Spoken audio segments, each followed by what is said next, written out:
Et c'est parti. Alors Antoine, on est en live maintenant. Et bonjour à tous et à toutes. Hop, on va attendre encore quelques minutes, le temps que les gens arrivent.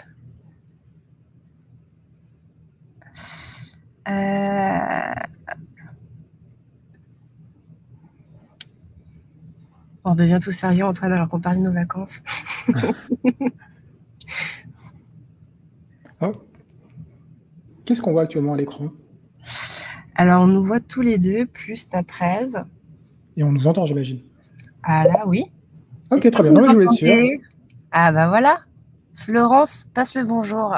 Mais oui, Florence, je t'ai vu dans la liste. C'est ma Florence, exactement, qui est donc collègue sur ma précédente mission. J'espère que tu vas bien, Florence. Salut, Louis. Ah, on est sur une conversation privée. Florence, ça y est, c'est parti. Hop, le chat est là. Coucou, ça bonjour à tous, en tout cas. Pas seulement à Florence. Hein.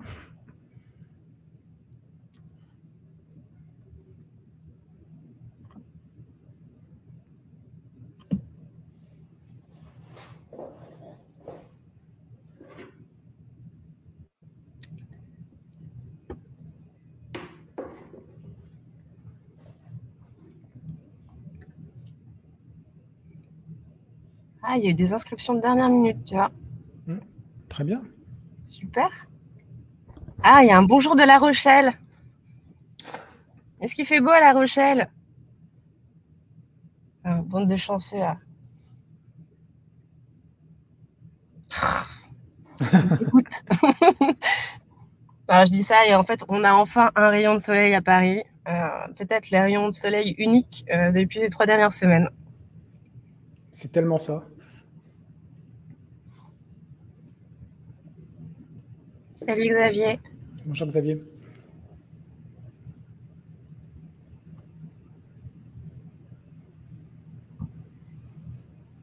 Et on attend encore 2 minutes et après on va démarrer. Ah, merci Samuel.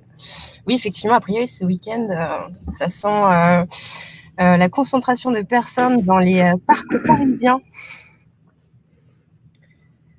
Avec le retour des pique-niques et un peu de soleil et des apéros, c'est pas mal ça.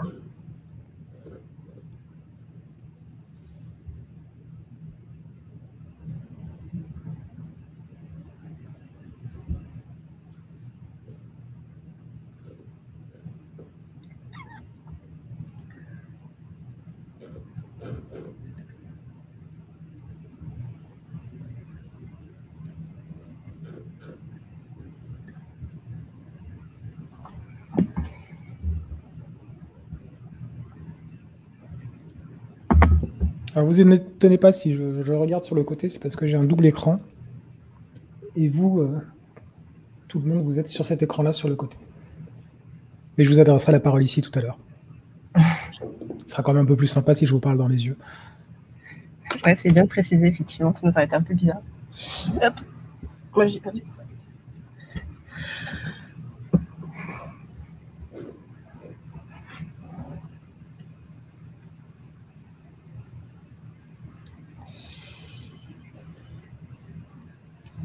Eh bien, écoute, Antoine, je te propose, je démarre en intro, comme ça laisse les gens, on laisse les derniers arrivants se connecter tranquillement. Et puis, de démarrer toi, ça te va? Très bien, allons-y. Trop bien. Alors, à nouveau, bonjour à tous. Je vous prends 2 minutes. Alors, moi, c'est Chloé, je m'occupe de la communauté chez Comet. Et je voulais vous présenter, pour ceux qui ne connaissent pas Comet, ce que nous faisons. Donc nous, on est une plateforme dédiée aux freelance tech data. Notre objectif, c'est bien évidemment de vous proposer des missions, donc ultra ciblées via notre algorithme, et puis aussi de vous proposer des services à la carte. C'est-à-dire que quand vous rentrez dans la communauté, vous créez un compte, vous avez accès à un certain nombre d'avantages. Donc des avantages en accédant à notre Slack ouvert, où vous pouvez échanger avec vos pairs. Des partenariats aussi qui sont négociés tout pour vous. Et ce style d'événement. dont on est très fiers. Et ça me permet du coup de te passer la main, Antoine. Je te remercie encore de nous accorder de ton temps et de nous partager ton expérience sur AWS. Et pourquoi et comment passer la certification et surtout comment la réussir aussi. Ce que je te propose... Ah oui, avant d'oublier, très important, Antoine va vous faire sa présentation et on a gardé un temps, bien évidemment, avant de terminer pour les questions-réponses. Alors, si vous voulez poser une question sur votre volet de droite, vous avez un petit onglet questions. Donc, n'hésitez pas à les poser ici et vous pouvez voter pour faire remonter les questions. Pour faire remonter les questions. Et donc, on les traitera à la fin du webinaire. Je crois n'avoir rien oublié. Et oui, le replay sera envoyé ainsi que la présentation d'Antoine à la fin du webinaire. Voilà. Donc, je te passe la main, Antoine. Je te souhaite un bon talk et on se revoit à la fin. Très bien. Première question rapide, on m'entend bien, tout est OK? Tout est OK. Super. Bon, écoutez, bonjour à tous. Merci d'être là. Merci à Comet et Chloé d'organiser tout ça. Donc, je vais me présenter rapidement. Je m'appelle Antoine Viau. Je suis... alors, attendez, j'ai des choses qui bipent. Je vais juste m'assurer que tout va bien de mon côté. Ah, on ne m'entend pas. OK, très bien.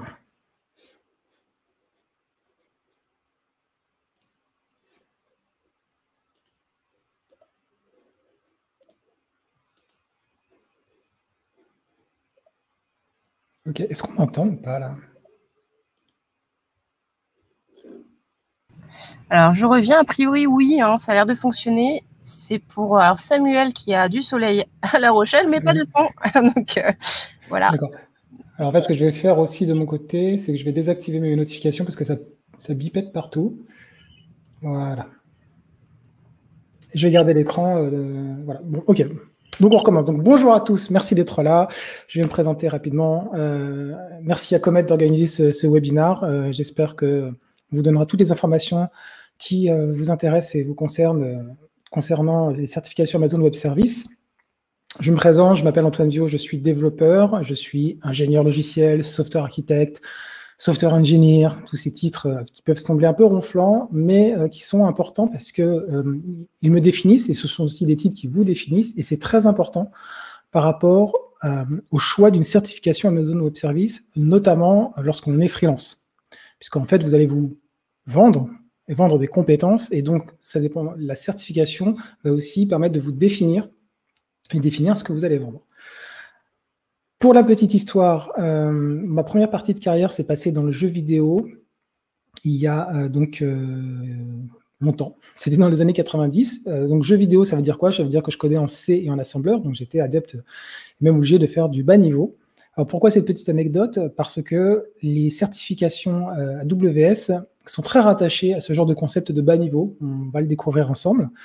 À partir de 2000, je suis allé dans le web, donc j'ai commencé à monter en niveau, et ces notions de niveau se retrouvent encore une fois aussi bien dans le bas niveau que dans le haut niveau pour Amazon Web Services.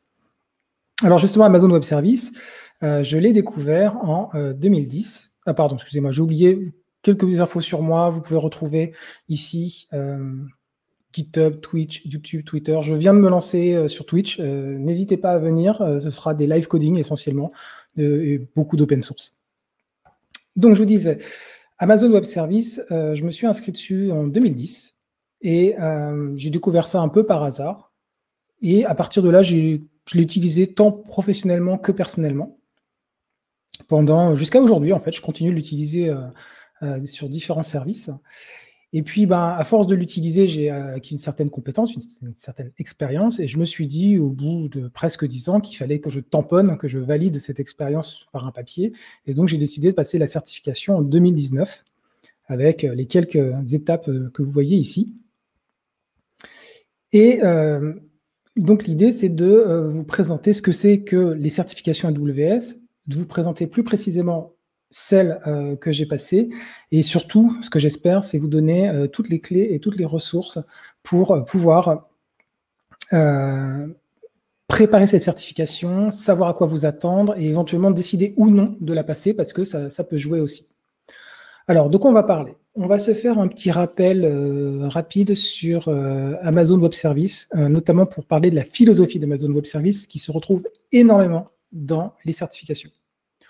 Ensuite, on parlera des certifications elles-mêmes, puis on enchaînera avec leur format, qui est assez simple, mais qu'il faut bien maîtriser. Je vous parlerai ensuite de la préparation, et là, j'espère vraiment vous donner de la valeur en vous donnant de quoi gagner du temps, surtout, parce que moi, j'en ai perdu beaucoup à la préparer. Je vous parlerai évidemment de l'examen en lui-même, qui avait un décorum un peu particulier, on va dire. Et puis ensuite, évidemment, on parlera de l'après-certification, à savoir qu'est-ce qu'on peut en retirer, qu'est-ce que moi j'en ai retiré, et éventuellement, comment l'exploiter au mieux. Donc commençons. Je vais juste m'assurer très rapidement sur le chat que tout va bien, parce que comme j'ai pas beaucoup de retours. Ok, ça va l'air, tout est ok, très bien. Donc, commençons par parler d'Amazon Web Services. J'imagine que vous connaissez tous Amazon Web Services. Je pense aussi que pas mal d'entre vous l'utilisez ou l'avez utilisé. Pour rappel, quand même, qu'est-ce que c'est? C'est le fournisseur de cloud number one aujourd'hui. Ça, c'est des chiffres de 2019 pré-Covid. 32% des parts de marché, le double de Microsoft Azure et un multiple de 5, de 6 par rapport à Google Cloud. Donc, on est sur un acteur principal. On est aussi sur un des plus vieux acteurs, si ce n'est le plus vieux. Je ne suis pas trop certain, mais j'imagine que oui, parce que les premiers services Amazon datent de 2002-2003, mis au public 2006. Et puis après, ça n'a fait que grossir. Alors, pour la petite histoire, ce que j'avais lu rapidement, comment s'est créé AWS? Parce que c'est un peu étrange, Amazon, à la base, ce n'était pas du tout prévu pour faire ce genre de choses. Pour les plus jeunes d'entre vous qui n'ont pas connu ça, de 95 à 2000, il y a eu ce qu'on appelle la bulle Internet. À savoir qu'il y a eu un développement d'Internet absolument exponentiel, avec un nombre incroyable de sociétés qui se sont créées, des milliards et des milliards qui se sont déversés, et cette bulle a explosé en 2001. En explosant, la bulle a laissé sur le carreau un paquet de sociétés qui ont dû donc très vite revendre leurs actifs. Et parmi ces actifs, notamment, il y avait beaucoup de serveurs, forcément. Et donc, brusquement, le prix des serveurs s'est littéralement effondré. On pouvait récupérer des tonnes et des tonnes de lames de serveurs pour 3 francs 6 sous. Et qui les a récupérés en particulier? Amazon. Qui, à partir de là, a commencé à construire des services, des premiers services étant S3, EC2 et SQS, pour les mettre ensuite à disposition de ceux qui pourraient en avoir besoin. C'est un peu la création d'Amazon qui s'est faite comme ça. Et puis, vous le savez sûrement, mais avec le temps, il y a eu de plus en plus de services, au point qu'on est arrivé aujourd'hui à quelque chose comme ça. Et là encore, on n'en voit que la moitié, puisque vous voyez que la scroll bar ici, elle n'est pas descendue. Alors, vous savez qu'il y a beaucoup de services, mais ce n'est pas tellement ça qui est important là, en l'occurrence. Ce que je veux vous montrer ici, c'est les types de services. En l'occurrence, si on prend ça, par exemple, machine learning, on est sur des services de très haut niveau. C'est ça qui est intéressant. Vous avez quelque chose comme Amazon Translate, vous donnez du texte à traduire, il vous le traduit. C'est magique. Et parallèlement, vous avez du très bas niveau. En l'occurrence, on va prendre celui-ci, c'est EC2, qui est un des plus vieux et un des même les plus importants, les plus centraux de AWS, puisque là, vous avez la possibilité de créer des instances de machines virtuelles et de les calibrer comme vous voulez, avec une granularité qui est vraiment extraordinaire. D'ailleurs, c'est vraiment ça qui m'avait séduit au départ, puisque moi, je venais à la base du monde de l'hébergement très traditionnel, très monolithique. Vous louez un serveur à l'année, vous avez pour toute une année un CPU, une quantité de mémoire et un disque, et une capacité réseau, et c'est tout. Le jour où vous voulez scaler ou autre, c'est une plaie, c'est les migrations à faire, etc. Tandis que là, vous aviez la possibilité de dire j'ai besoin de 3 machines avec tant de CPU, tant de RAM, tant de disques, etc. Et pouvoir configurer, monter, descendre, et puis surtout payer ça à la ressource. Donc c'est vraiment magique. Mais surtout, ça implique énormément de choses en termes de certification et même d'organisation au sein d'AWS. C'est-à-dire que les services de bas niveau sont les fondations des services de plus haut niveau. Et donc, pour les certifications, ça a un rôle primordial et c'est ce qu'on va voir. Donc, je vous donne 2 exemples. Là, vous voyez que dans les services bas niveau, on a VPC, EC2, EBS. Et au-dessus, on a ELB ou ECS. Alors, pour rappel, ELB, c'est Elastic Load Balancing. C'est un load balancer. Ça prend les requêtes entrantes et ça les redistribue sur vos instances. Il se trouve que ELB, en fait, c'est jamais qu'une instance, avec un logiciel préinstallé qui s'occupe de faire la distribution de charge. Et vous le payez en tant que tel de cette façon-là, à la ressource, comme une machine que vous avez lancée. ECS, c'est encore plus parlant. ECS, c'est un service de gestion de conteneurs. Vous créez vos conteneurs et vous les mettez dans le cloud et ils s'exécutent. Vous avez deux modes dans ECS. Vous avez le mode Fargate, qui est un mode managé, magique. Vous dites, voilà, prends mon Dockerfile, mon Docker Compose, mets ça dans des conteneurs avec tant de mémoire et tant de CPU et débrouille-toi. Je veux qu'il y en ait un minimum de temps qui tourne, un maximum de temps qui tourne, et après, tu te débrouilles. Et vous avez un autre mode dans ECS qui s'appelle EC2, où là, en fait, c'est vous qui allez gérer vos instances pour placer vos containers, comme vous l'entendez, comme vous voulez le gérer.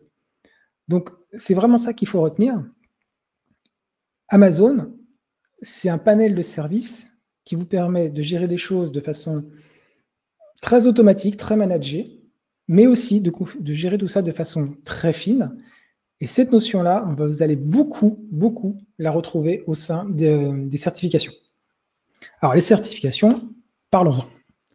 Moi, quand j'ai voulu passer la mienne, je me suis dit, bon, voilà, il doit y avoir 2-3 certifs, ça ne doit pas être trop compliqué. C'est justement bien plus compliqué que ça. Voici comment c'est présenté chez Amazon.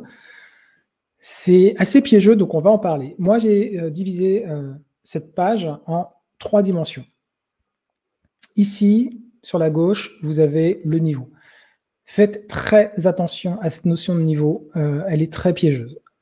Moi, j'avais 10 ans d'expérience en AWS. Je me suis dit, je suis un professionnel, je vais prendre professional. 2 ans d'expérience complète dans la conception et l'exploitation. J'en avais monté quelques infras et quelques archis avec du AWS. Alors, pas du tout. En fait, ce qui est demandé là, d'après ce que j'ai compris, parce que je me suis beaucoup renseigné, et j'ai regardé un peu les tests et autres, on est limite en train de parler de gens qui bossent directement chez AWS. Tous ceux qui ont écrit sur le sujet ont dit je me croyais très fort, j'avais 3 ans, 4 ans, 5 ans d'expérience, je faisais que de l'AWS, et même là, j'ai dû cravacher. Donc, c'est un très gros niveau, et leurs histoires de 2 ans d'expérience complète, j'ai un peu du mal à saisir ce qu'ils veulent dire par là. Donc, j'ai visé Associate, vous en doutez bien, parce que j'avais ma fierté, je n'avais pas allé sur les bases quand même. Sachant que Associate, malgré mes 10 ans d'expérience, on reviendra là-dessus, j'ai dû pas mal travailler. Deuxième dimension, ce que moi j'appelle l'approche, qui est aussi un sujet de discussion. Donc, est-ce que vous voulez vous présenter en tant qu'architecte au niveau opération, donc DevOps, SysOps, ou est-ce que vous voulez vous présenter en tant que développeur? Si votre métier, c'est DevOps, SysOps, c'est facile. Vous savez ce que vous avez à faire, SysOps ou DevOps, ces 2 certifs-là seront très bien. Moi, je suis ni l'un ni l'autre. Je fais du DevOps et du SysOps, un peu comme M. Jourdain faisait de la prose. En revanche, je me suis posé la question de est-ce que je ne faisais pas plutôt développeur, puisque le cœur de mon métier, c'est le développement. Et je me suis très vite rendu compte que ce n'était pas forcément la manière dont moi, je voulais me présenter. Et j'en viens à ce sujet-là, qui est à partir du moment où vous voulez faire une certification Amazon Web Service, vous devez vraiment réfléchir à qu'est-ce que vous vendez comme compétence, qu'est-ce que vous vendez comme métier, quel métier vous voulez faire. Moi, je suis développeur, mais je considère toujours que le métier de développeur va au-delà du code. Ce n'est pas uniquement connaître un langage, un SDK, une API, ça veut dire comprendre toutes les problématiques qui sont liées à des protocoles de communication entre serveurs et clients, comprendre comment fonctionne une base de données relationnelle, savoir faire du SQL, savoir comment manipuler intelligemment des index dans une base de données NoSQL, etc., etc. Et donc, la certification développeur, elle est très orientée SDK, elle est très orientée API, elle est très orientée ligne de commande, le fameux AWS CLI. Et je me suis dit que à titre personnel, ce n'était pas intéressant pour moi parce que finalement, ça m'enfermait littéralement sur quelque chose dans lequel je ne voulais pas rester, à savoir, vous êtes un développeur AWS. Brusquement, c'est presque l'impression de dire, ah oui, vous savez développer, d'abord, vous savez que développer. Alors, soyons clairs, j'adore mon métier, j'adore le code, vraiment, mais malheureusement, ou heureusement, je considère que le code va bien au-delà le développement vient bien au-delà du code. Et donc voilà. Et je sais aussi qu'il y a une perception du code qui fait que parfois c'est trop restrictif. Et si vous choisissez cette certification, est-ce que finalement, ce n'est pas un risque? Et en plus, vous vous mettez dans un tunnel qui est strictement dédié à AWS. En revanche, Solution Architect, elle, a une autre approche qui, contrairement à ce qu'on pourrait faire penser, c'est pour ça que j'ai beaucoup insisté sur ces histoires de haut et de bas niveau, n'est pas orientée uniquement genre infra-archi au sens large du terme. Genre oui, je voudrais mettre ici un gestionnaire de cache et puis on mettrait ici une base de données redondante, etc. C'est bien au-delà, c'est beaucoup plus cambu que ça, les certifications. Donc ça, c'est celle que j'ai choisie, et notamment parce qu'on va le voir, elle a un gros intérêt en termes d'apprentissage, de montée en compétences, par la manière dont elle est structurée et formatée. Dernière dimension, alors celle-là, elle est beaucoup plus facile, la spécialité, donc elle vient en opposition avec ce que j'appelle l'approche, architecte, opération, développeur. La spécialité, là pour le coup, c'est vous qui savez. Vous voulez travailler sur des missions spécifiquement liées, je ne sais pas, à la sécurité dans AWS, bon, bah, passer une certif AWS Security, il n'y a pas de problème, c'est quasiment une évidence à ce stade. Donc déjà, dans un premier temps, vous devez choisir votre certification en fonction de comment vous voulez vous définir par rapport au marché, les missions, les clients et les recruteurs. Alors ensuite, une fois qu'on a vu ça, la question c'est, mais qu'est-ce qu'il faut savoir pour ces certifications? Et pour ça, AWS est quand même, enfin, pardon, Amazon Web Services n'est pas très clair. Vous avez 2 pauvres pages. Je vous ai laissé un petit parce que justement, je ne voulais pas vous noyer dans ces bouts de texte qui ne vous apprennent pas grand-chose. Ça vous dit quoi? Ça concerne Solution Architect Associate, celle que j'ai passée. Ça vous dit qu'il faut avoir mis les mains dans le cambouis, qu'il faut s'y connaître en architecture logicielle, il faut s'y connaître en infra, et c'est à peu près tout. Quel service il faut connaître, quel service il faut maîtriser, comment ça se passe, c'est pas indiqué. Il y a un côté très boîte noire avec Amazon Web Services, on va le voir. En revanche, ce que vous apprenez, c'est que la certification est décomposée en 4 domaines, alors 4 ou 5 domaines. Là, il y a indiqué 4, mais moi, quand j'ai passé la certif, il y en avait 5. C'est par exemple le domaine de la résilience, le domaine de la performance, de la sécurité et de la gestion des coûts. Et ça, en fait, ce qui va se passer, c'est que quand vous allez passer la certif, chaque domaine va être plus ou moins représenté et vous ne pouvez pas savoir à l'avance la proportion. Vous le savez en plus qu'à la toute fin, une fois que vous avez le résultat de votre certification. Mais au moins, l'intérêt, c'est que vous savez à peu près comment vous devez approcher les questions. Alors les questions, justement, on va en parler. C'est quoi le format de cette certification? C'est 65 questions, 130 minutes, et ça vous coûtera 150 $ USD. Moi, j'avais payé 135 € à l'époque. Première chose, 130 minutes, c'est beaucoup. Sachez-le, 2 minutes par question, vous êtes large parce que finalement, vous allez voir, ce sont des QCM, et donc, bon, bah, vous savez pas, ça se fait assez vite. Une petite chose importante, et je pense à ça notamment à cause du prix de la certification, et je pense que c'est très important, c'est une certification qui est délivrée par Amazon Web Services, qui est gérée par des prestataires externes, mais bon, ça c'est un autre sujet, on en parlera à la fin. Mais à la base, c'est une certification qui vous est délivrée par AWS. En conséquence de quoi, ce n'est pas un obscur organisme que personne connaît qui va vous donner un bout de papier que vous aurez payé 200 ou 250 €. Là, pour le coup, c'est AWS qui met à jour tous ces programmes de certification au fur et à mesure de l'évolution des services, aussi de l'évolution des bonnes pratiques et des technos en termes d'infra et d'archi. Et donc, c'est super. Je veux dire, là, pour le coup, vous n'avez pas une espèce de, comment dire, de diplôme de la fausse université que vous avez pu recevoir dans vos spams. Vous avez un vrai papier qui donne un bon coup de tampon assez solide, je trouve.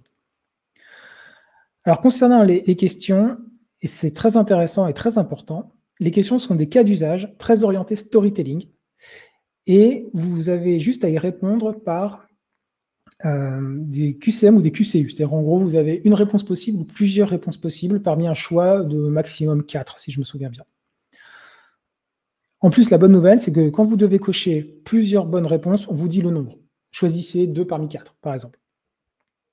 Concernant le storytelling et le cas d'usage, vous allez voir à quoi ça ressemble. Et c'est vachement intéressant parce que ça vous met dans des situations typiquement celles que vous pourriez croiser lors de vos missions.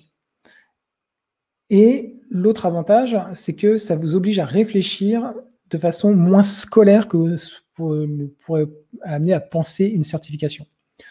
En l'occurrence, typiquement, on ne va pas vous demander non plus de faire des réponses libres. Vous n'avez pas de texte à taper, vous n'avez pas des questions à trous, ce genre de choses. Vous avez juste à savoir, c'est-à-dire bien comprendre la question, je reviendrai là-dessus, et ensuite choisir les bonnes réponses.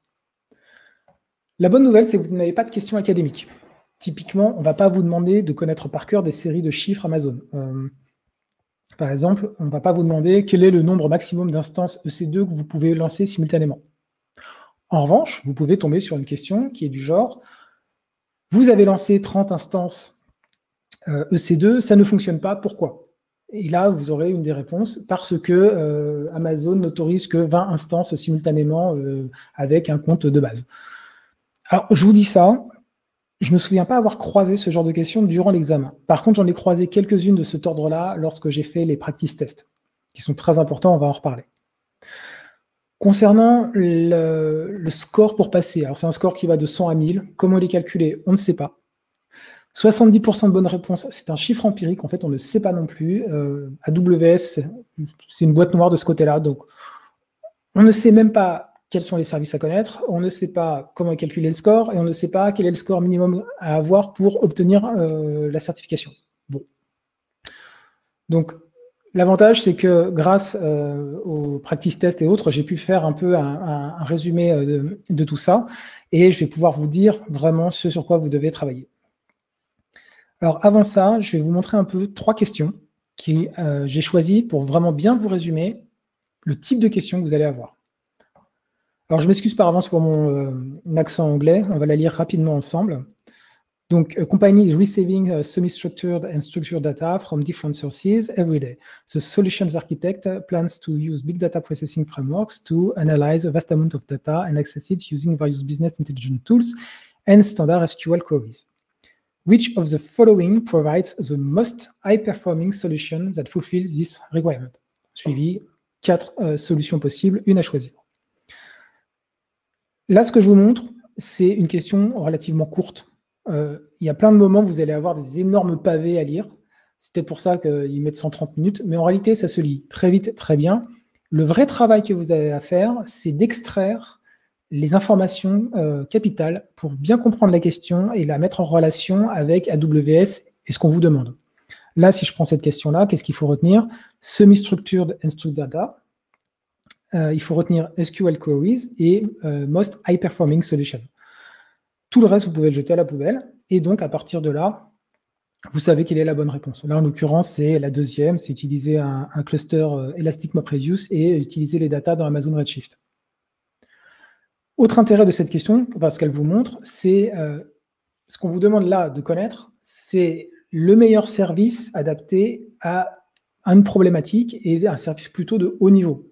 Amazon Redshift, c'est un gros service AWS qui permet de traiter des paquets de données à grande vitesse, si je me souviens bien. Alors, autre question intéressante. Donc, a web application requires a minimum of 6 EC2 instances running all the time. You are tasked to deploy the application to 3 availability zones, etc., etc. Je vous laisse la lire 3 secondes et je profite pour boire un petit peu.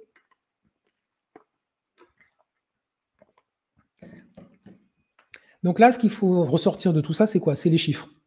On veut avoir 6 instances EC2 qui tournent dans 3 zones de disponibilité et on a droit à une seule zone en RAD et on doit trouver la solution la moins chère. Voilà. Alors, ce qui est intéressant dans cette question, outre le fait que vous devez bien lire la question, bien repérer les bons chiffres, c'est aussi une question qui concerne l'infrastructure générale d'AWS. Comment fonctionne AWS? C'est quoi une zone de disponibilité? C'est quoi une région? Comment fonctionnent les zones de disponibilité entre elles? Qu'est-ce que ça implique? Etc., etc. Donc là, on est vraiment sur un niveau très infra, très très haut. Et dernière question que je vais vous montrer, qui elle est complètement à l'inverse. Donc, a company plans to run a monitoring application on a EC2 instance in a VPC. Connection are made to the instance using its private IPv4 address. Je passe le reste. En gros, ce que je voudrais vous montrer ici, c'est des choses comme Application Load Balancer, DHCP, Elastic Network Interface, Elastic IP Address, etc. Donc là, c'est ce que je vous expliquais avec des services comme EC2. Vous êtes super bas niveau et il faut connaître tout ça. Il faut connaître ce que c'est que EC2, il faut comprendre ce que c'est que du DHCP, il faut comprendre ce que c'est qu'un load balancer, comment fonctionnent les IP dans AWS, etc., etc. Donc vous avez vu, ça s'étend vraiment. Hein. On a quelque chose qui va de les zones de disponibilité qui sont globalement des data centers physiques dans une même région. Hein, c'est des bâtiments qui contiennent des serveurs et c'est ça une zone de disponibilité. Et puis, vous avez des questions sur juste quels sont les bons services pour les bons problèmes. Et puis, vous avez des questions du genre, ah bah oui, alors là, il faut que je branche ça avec ça, que je configure tel truc avec tel machin, etc. Et comment ça se passe. Donc, vous avez vu, c'est un panel assez large, en fait, qu'il faut connaître.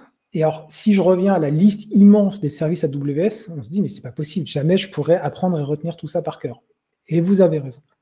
Donc la bonne nouvelle, c'est que concernant la Solution Architect Associate, je vous ai extrait spécifiquement ce qu'il faut connaître. En l'occurrence, il faut que vous maîtrisiez ceci. Ce qui est intéressant, c'est que dans ce qu'il y a à maîtriser, on a pas mal de choses à assez bas niveau. VPC, EC2, AMI qui va avec EC2, EBS, Elastic Block Store, tout ce qui est stockage au niveau de EC2, ELB, le load balancing, S3 pour le stockage encore une fois, etc. etc. Ça, c'est un peu les services de base en fait d'AWS à mon sens. Alors quand je dis maîtriser, qu'est-ce que ça veut dire? Il faut vraiment bien les connaître sur le bout des doigts. Ça veut dire que vous devez les avoir manipulés, soit sur des projets perso, soit sur des projets professionnels, idéalement avec de la mise en prod.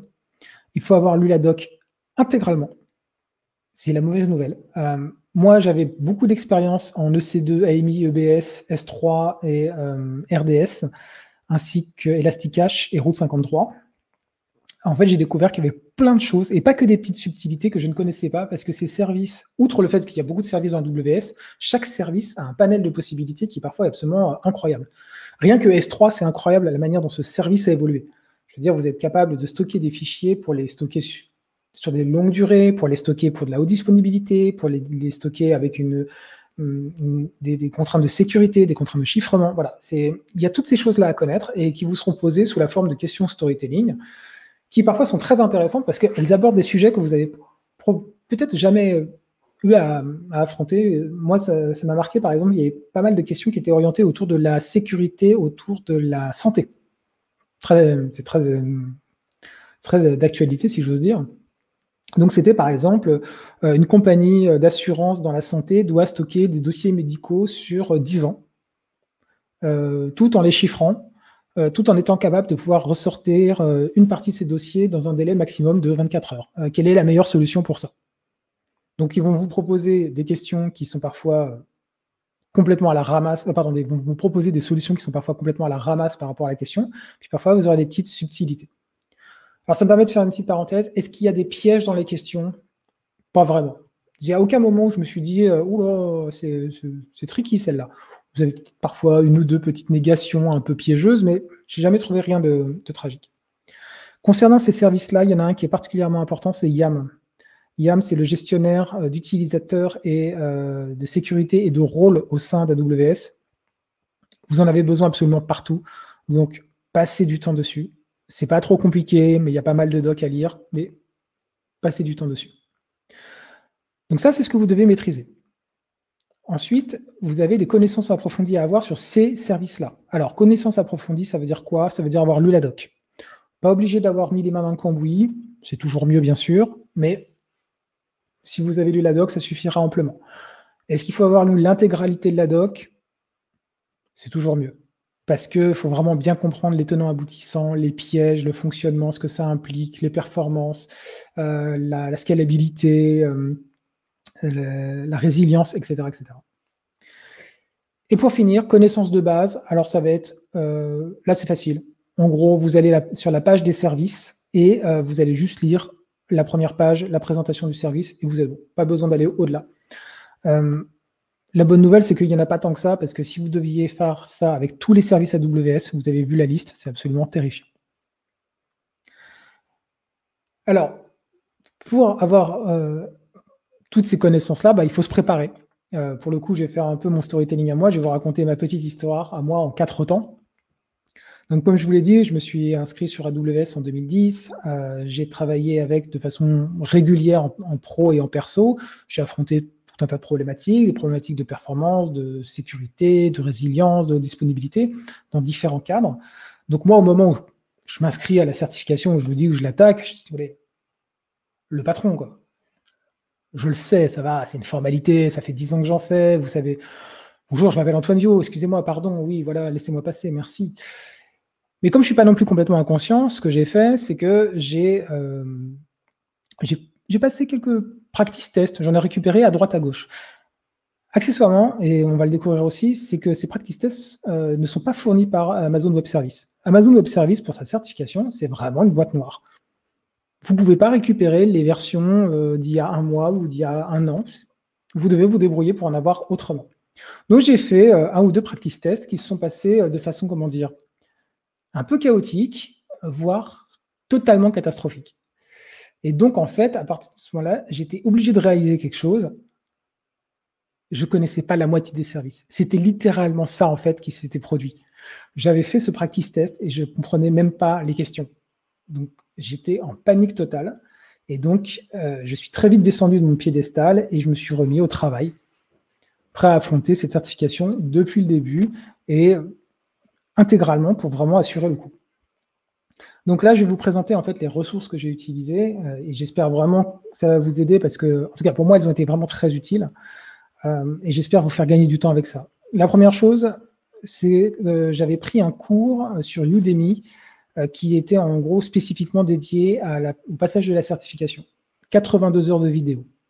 Très, très, très mauvaise idée. 82 heures à voir un mec blablater, même en passant en x2, ce n'était pas possible. C'était un cours qui était destiné à des gens qui n'avaient jamais fait de cloud ou très peu. Et en fait, au bout de quelques heures, je me suis rendu compte que je perdais beaucoup de temps. En revanche, j'ai trouvé la bonne solution en ce qui me concerne, et je pense que ça concernera pas mal d'entre vous, c'est que j'ai utilisé simplement des practice tests, et en l'occurrence, je me suis fourni sur 2 sites, sur WizLab, qui est très bien. Alors, je vous le dis tout de suite, je n'ai pas d'affiliation ni rien. Si je vous en parle, ce n'est pas pour vous le vendre, c'est parce que c'est bien.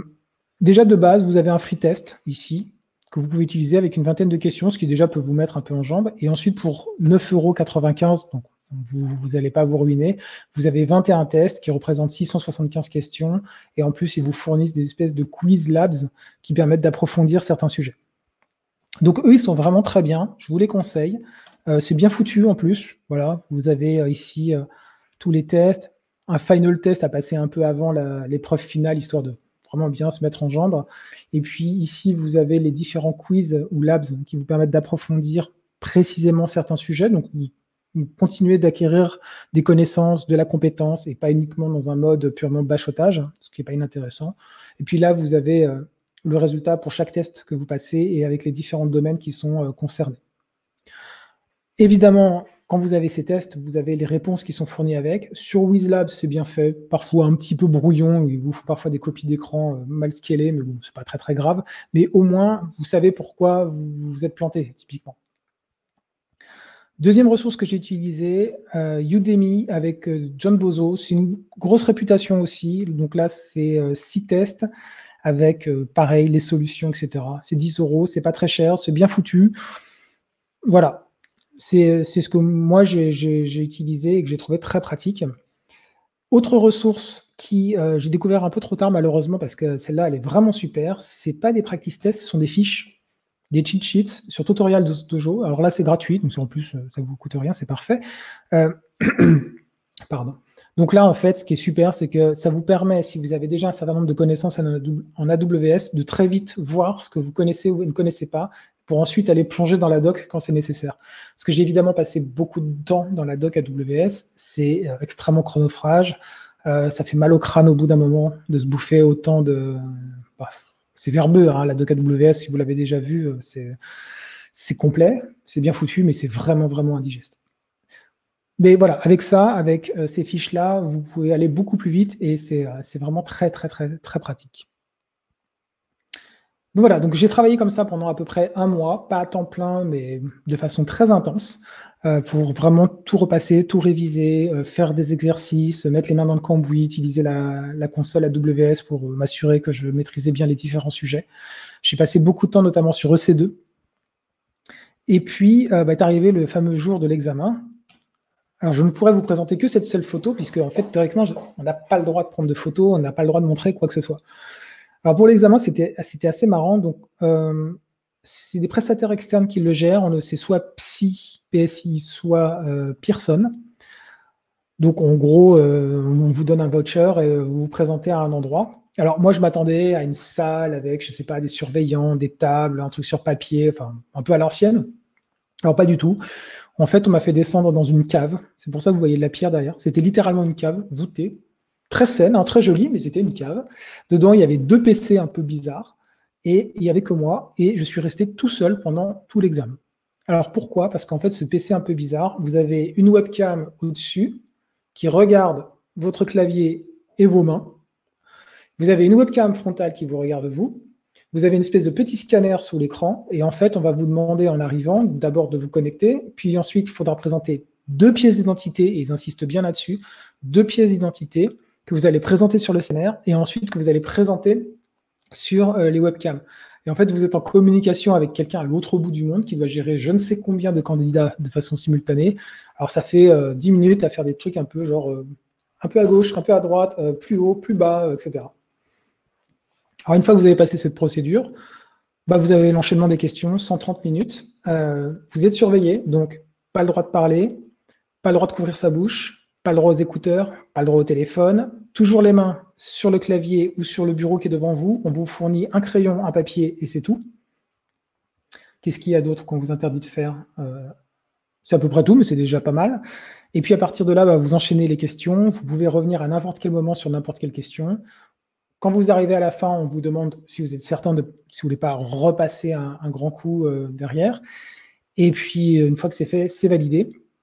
À partir de là, vous avez juste une réponse qui vous dit pass ou fail, qui n'arrive pas immédiatement. Alors, j'avais pris cette photo exprès pour ça, parce que je voulais pouvoir garder un souvenir. Mais théoriquement, on n'a pas le droit de prendre de photos. Bon. Et ensuite, vous recevez la certification 2 jours plus tard, ou le lendemain, je ne me souviens plus, qui se présente ainsi. Donc, vous le voyez, vous avez le score. Donc, moi, j'avais fait 973 sur 1000, cotillon, tout ça. Et ensuite, on vous détaille, comme je vous l'avais expliqué, les différents domaines qui sont abordés dans la certification que vous avez passée, et si vous avez besoin encore de vous améliorer, ou si au contraire, vous correspondez aux critères pour être valable sur chacun de ces domaines. Donc moi, j'avais 5 domaines, et non pas 4, comme ils étaient indiqués dans leur document initial. Donc résilience, performance, sécurité, les coûts, et excellente architecture. Bon, j'avais 6% de excellente architecture. Je ne sais pas trop ce que ça signifie, mais je suis certifié à 6% pour de l'architecture excellente. Donc voilà, alors j'ai obtenu ma certification, j'étais très content. Reste à savoir, une question que vous devez sûrement vous poser, qu'est-ce que j'en ai fait? Qu'est-ce que ça amène en fait d'avoir cette certification? Moi, évidemment, j'étais très fier. J'étais en mode, allez-y, venez me chercher. Je veux dire, je suis certifié AWS, 973 sur 1000. Enfin, vous savez à qui vous parlez maintenant? Bon, en fait, c'est plutôt ça. En réalité, il y a tout un travail à faire derrière qui est un travail sur comment, et vous le savez en tant que freelance, comment vous vendez vos compétences. Il se trouve que moi, je suis donc software engineer, architecte, développeur, etc. Et en plus, ces dernières années, je faisais beaucoup de front avec du Angular. Donc, quand vous vous placez avec de l'AWS, ce n'est pas super cohérent. J'ai fait une autre erreur aussi, c'est que je l'ai juste ajouté dans ma besace parmi beaucoup d'autres choses. Je vous montre rapidement, donc je vais faire un petit...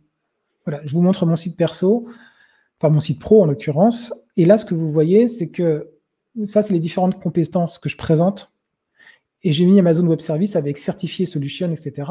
au milieu de tout ça. Donc, c'est un peu perdu. On le retrouve ici. Mais si vous voulez, vous connaissez le système des recruteurs ou même des clients. Je veux dire, ils ont une problématique. Ils ont des mots-clés. Est-ce que vous correspondez ou est-ce que vous ne correspondez pas? Donc, moi, par exemple, avec beaucoup de temps passé sur AWS, avec beaucoup de temps passé sur Angular, est-ce que AWS était pertinent? Vous doutez bien que pas vraiment, c'est un peu étrange. Donc, à partir du moment où vous passez une certification, il faudra prendre en compte que si vous voulez vraiment l'exploiter, il faut vous positionner par rapport à ces certifications et la manière dont elle va vous présenter auprès des clients et éventuellement accepter que vous l'avez passé parce que vous vous dites que c'est une arme en plus, parce que vous vouliez monter en compétences, mais ce n'est pas ça qui va brusquement faire monter votre TJ de 100 €, ou c'est ça qui va faire qu'on va vous courir, on va chercher à vous courir après dans la rue parce que, oulala, ça y est, on a trouvé quelqu'un qui a une certification AWS. Après, je voudrais vraiment insister sur un point que je considère important, c'est le fait que quand vous passez une certification comme celle-là, vous allez apprendre plein de choses et c'est donc jamais, au grand jamais, du temps perdu. Et ça, c'est vraiment super. C'est-à-dire que, moi, je vous l'ai dit, j'avais 10 ans d'expérience en AWS et j'ai appris des tonnes et des tonnes de choses. C'est tellement vaste AWS que vous découvrez des services, vous découvrez des méthodes, vous découvrez des pratiques, des bonnes pratiques. Et comme leurs questions sont très orientées storytelling, automatiquement, vous vous mettez vraiment dans des situations qui sont assez proches de la réalité. Et ça vous permet de réfléchir, de travailler, de vous dire, OK, j'avais pas pensé ça comme ça. Effectivement, la sécurité avec du chiffrement côté serveur plutôt que du chiffrement côté client, pourquoi pas? Dans quel cas? Voilà. Donc, ça vous ouvre beaucoup d'horizons. Et à ce titre, je trouve que c'est vraiment très, très intéressant. Donc, voilà. Donc, c'est à peu près tout pour moi. Donc, je vais passer d'ailleurs à la dernière slide. Si vous avez des questions, merci de m'avoir écouté. Si vous avez des questions, écoutez, c'est maintenant. Donc, je vais basculer ici.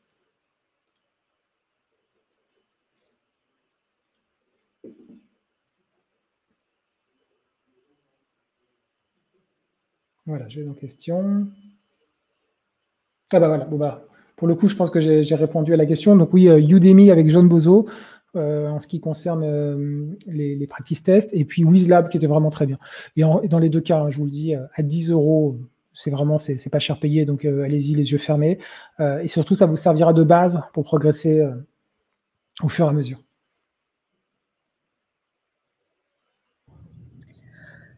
Je me permets de te rejoindre. Bien sûr. Alors, attends, peut-être qu'il y a des tests. Ok, super. Du coup, moi, j'ai été aussi, suite à ton talk, j'avais quelques questions à te poser. Notamment, tu parlais d'un practice test que tu avais fait au tout début pour évaluer ton niveau en pensant être comme ça. Est-ce que c'est un practice, j'arrive pas à le dire, un test qui est gratuit, ou est-ce qu'il a fallu que tu souscrives à quelque chose? Non, moi j'ai commencé, alors moi ça allait très vite, vous avez 10 questions de test sur Amazon, sur le site de la certification Amazon. Okay. Et après, je suis allé chercher à droite, à gauche, où vous en trouvez des trucs gratuits. Sur WizLab, par exemple, je vous l'avais dit. Hop, c'est là. Voilà, ici. Hop, je vais remettre en lecture. Voilà, vous voyez ici, il y a 20 questions gratuites. Okay. Bon, moi, j'ai fait mes questions très vite. Je me suis rendu compte qu'il y avait des choses que je ne connaissais pas. Et c'est à ce moment-là que j'ai commencé à paniquer. Donc, ouais, tu as deux moyens de le faire. Donc, via ces plateformes-là, avec des questions gratuites, mais aussi sur le site d'Amazon, où du coup, tu peux... je peux même vous y emmener dès maintenant à la limite, comme c'est un écran partagé. Alors, hop.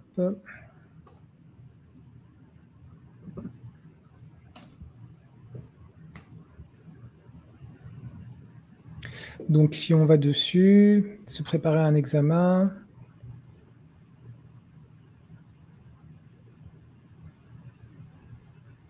Passer un examen pratique. Non, pardon, ça c'est le... évidemment, au moment où je vous parle de ça, je retrouve... voilà, les exemples de questions. Voilà, télécharger les exemples de questions. Mais là, il n'y en a que 10, si je me souviens bien. Ok, donc c'est pas mal. Ça permet de voir effectivement vers quelle certification aller et comment ça se tester un petit peu. Exactement, c'est une très bonne piste pour pouvoir savoir quelle certification choisir. Alors, tu as une question de Dimitri qui te dit, est-ce qu'il est intéressant d'enchaîner avec la professional après l'associate?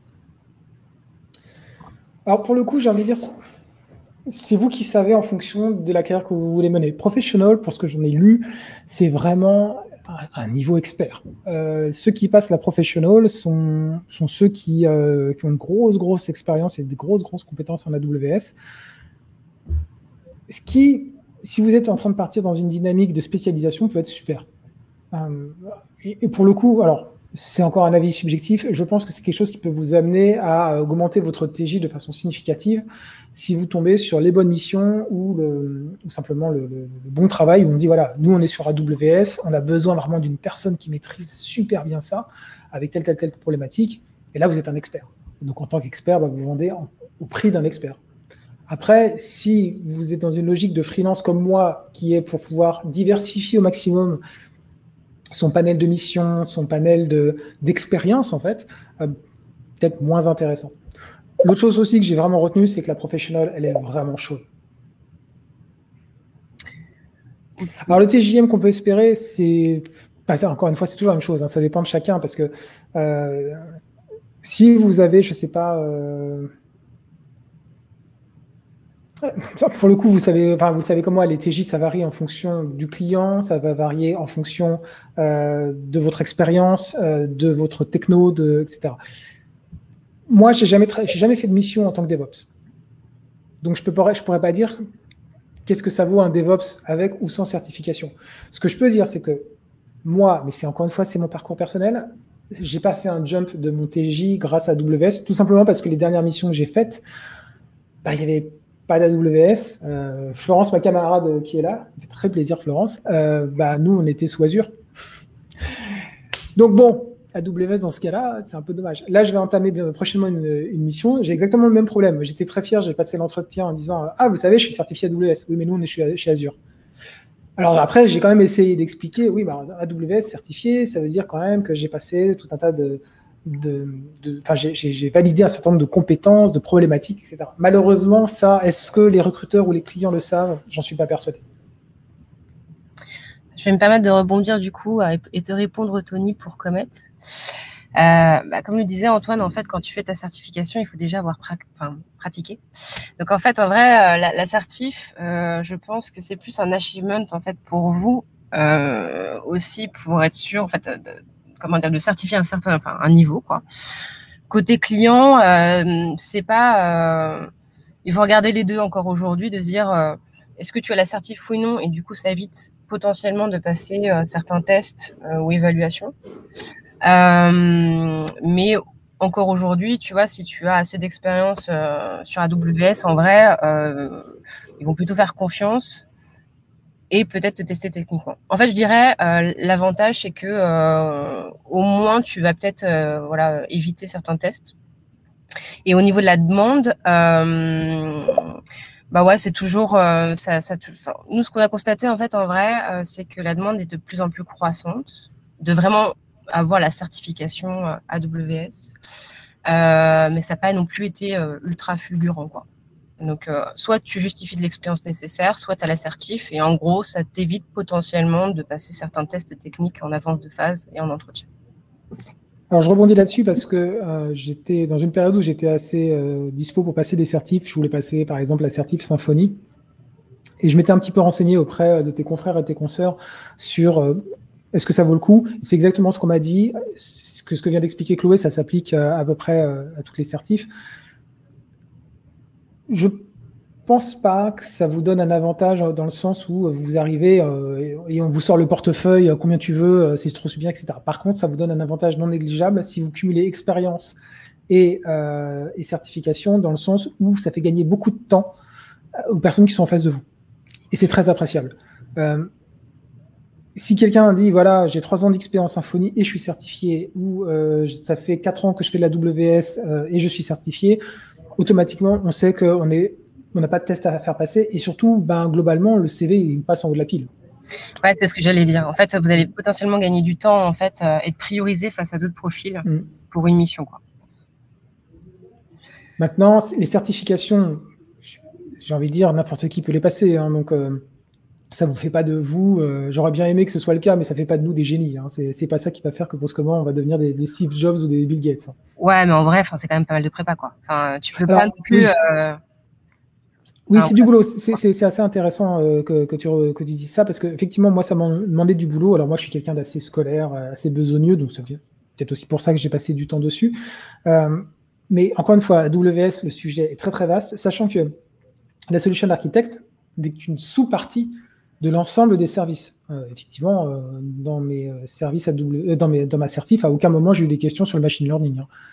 On ne vous demande pas de savoir ça. Par contre, on vous pose des questions sur qu'est-ce qu'on assemble comme service entre eux et comment on les assemble et à quoi il faut faire attention et quelles sont les meilleures solutions en fonction du besoin du client virtuel.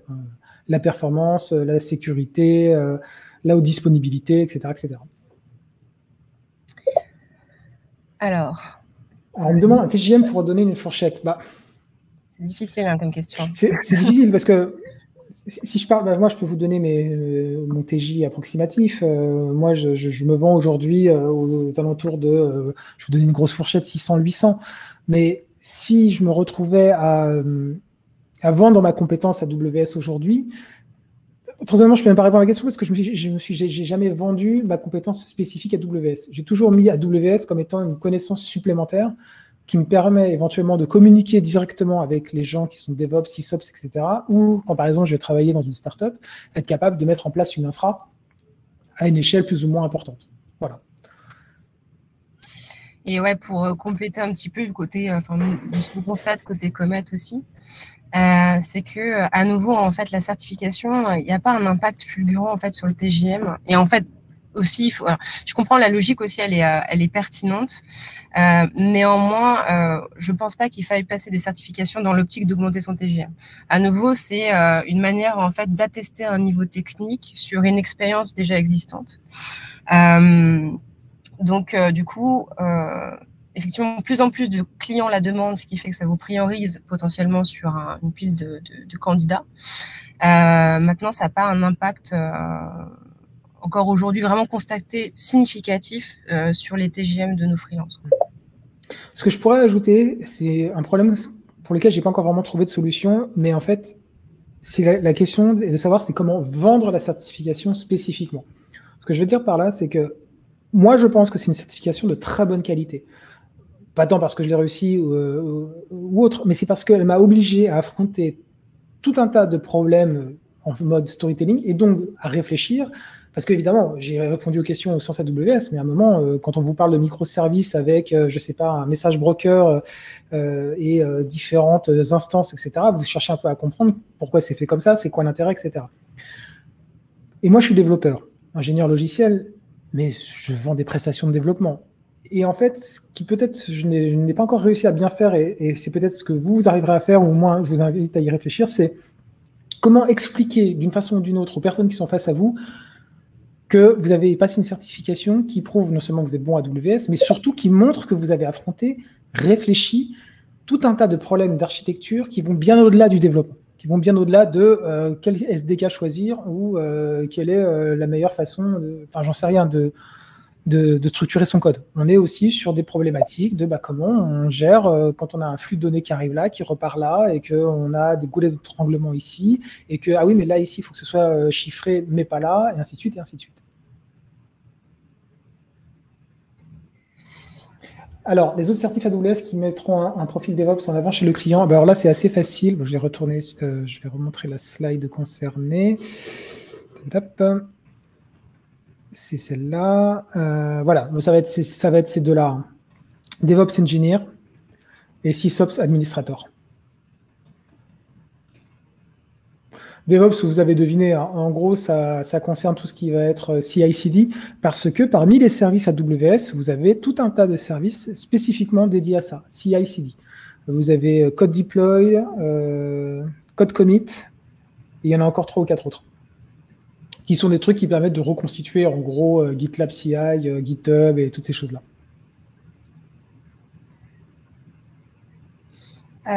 Écoute, je crois qu'on arrive au bout de notre session. Moi, j'avais juste une dernière question. En gros, tu recommanderais combien de temps de préparation pour cette certification?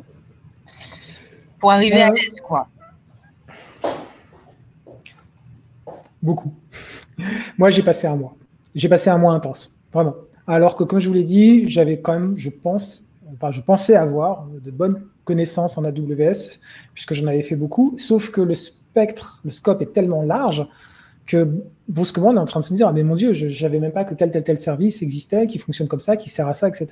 Donc, finalement, j'ai eu beaucoup de retard à préparer. Je sais que je dis beaucoup ça, je suis vraiment désolé, c'est très subjectif, ça dépend de votre niveau, de ce que vous avez fait avant et autres. Vous n'avez jamais fait d'AWS, il va falloir passer vraiment, vraiment beaucoup de temps. Mais alors, vraiment. Ok.